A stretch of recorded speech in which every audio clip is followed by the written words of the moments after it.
Hello, family, and welcome. We're Bob and Penny Lord, and we have a very special super saint to share with you today. Saint Rita of Cascia is a role model for women of our generation.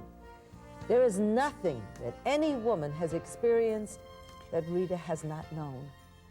She was an obedient daughter, a faithful wife, a battered wife, wife of an alcoholic and woman chaser, a widow, a single parent who lost her children when they were young. She was a nun who was unwanted by her community. She is considered the saint of the impossible. God never leaves us alone.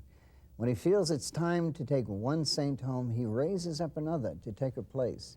Rita was born in the year 1381, the year after St. Catherine of Siena died.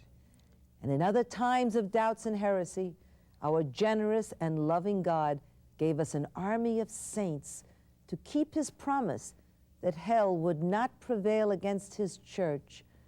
Rita was to become such a saint. Was born at the end of the medieval era, before America was discovered by Columbus. She was born at Roccaporena, a nearby small village. Her parents, Antonio Lotti and Amata Ferri, baptized Rita here in Cascia, in the parish of St. Mary. Born of a very devout mother and father who were called by the villagers Jesus Christ's peacemaker, it would appear from infancy that God had very special plans for Rita. There is a tradition in Roccaporena that as an infant, while she slept in a basket in the fields where her parents were working, white bees swarmed around Rita's open mouth. Not only did the bees not sting her, but witnesses said they saw the bees drop honey into her mouth without her uttering a cry of warning to her parents. Her parents told the people of Roccaporena such episode. They thought to a sign gave by God. Here on the wall you see little holes. Here live the wall bees, a very special kind of bees. They are called the bees of Saint Rita. I have seen them many times, especially in the month of May. Pope Urban VIII, learning of the mysterious bees, requested that one of them be brought to him in Rome. After a careful examination of the bee, he tied a silk thread around it, then set it free, only to have it later discovered in its hive at the monastery in Cascia, 138 kilometers away. And so the tradition of the bees began. Her parents, without ever having learned how to read or write, taught Rita from the time she was a child all about Jesus, the Virgin Mary, and some of the better-known saints. Rita, much the same as her counterpart, St. Catherine of Siena, was never schooled to read or write, whereas St. Catherine was miraculously given the grace to read by our Lord Jesus. St. Rita's only book was the Crucifix. But as Rita grew into a young girl, she dreamed of giving her life to Christ as an Augustinian nun. Her parents, much advanced and aged, felt that she would be more secure married to a fine man. It never occurred to Rita to question them.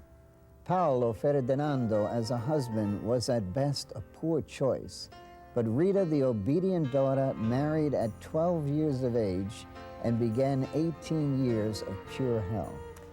Rita never prayed for her husband to love her, to be kind, to cease drinking or being abusive as a result of the drinking, or to remain at home with her and their 2 sons born of their marriage. She prayed for his soul unconditionally, that he would give his life over to Jesus and be converted. After many long years and spilled tears of crying out for mercy for her husband, Rita's prayers were answered. Paolo was converted. He repented his past, begged forgiveness from her and his God, and became a model husband, father, and Christian. He gave up his old ways and old friends, spending his time now with Rita and with their 2 sons. But although Paolo had changed his ways, his enemies had not.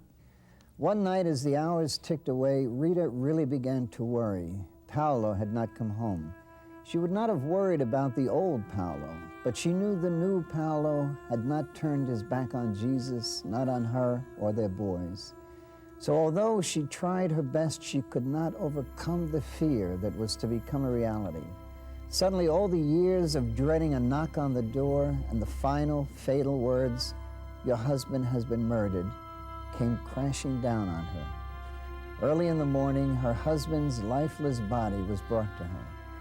She held the husband she had waited so long for, the horrible years no longer even a memory. And she sobbed as if her heart would break. The prodigal son had returneth, and he was dead.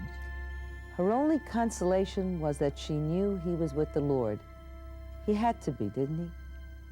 What little solace she had was quickly destroyed.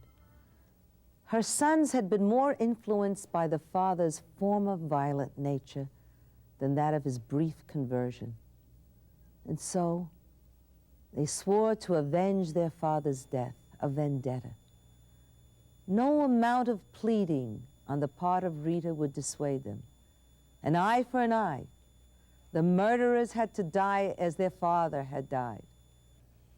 Rita got back down on her knees to her faithful and loving Lord.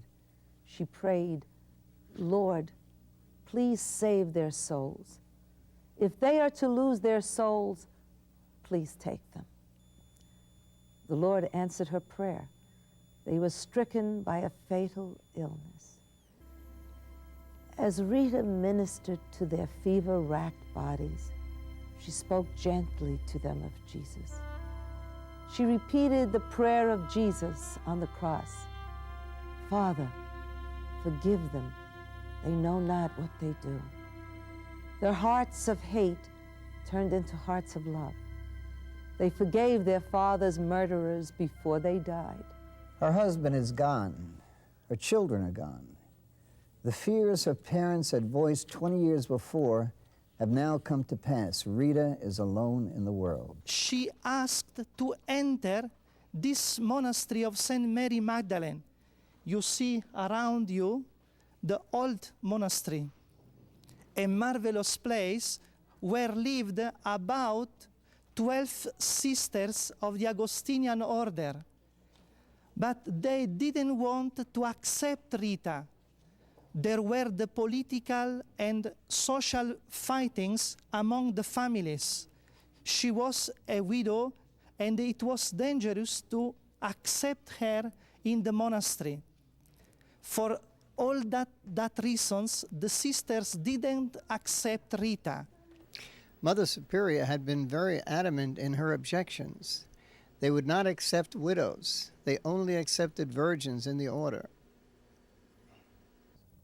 All Rita's pleading fell on deaf ears. I wonder how Satan must have tortured Rita at this point. Was it because your husband was so mysteriously murdered that you are unacceptable, not holy enough? Or could he have attacked with, what kind of a mother do you think they judge you to have been? What kind of upbringing did your sons have that they would even think of committing so grave a mortal sin as a vendetta? Have you ever judged you were rejected by the church? It's almost like the Lord himself does not want you. But Rita did not turn her back on her church. She turned to the head of the church, Jesus Christ. She knew he would never let her down. Although she did not always know or understand his ways, she knew he loved her, and she trusted in that love.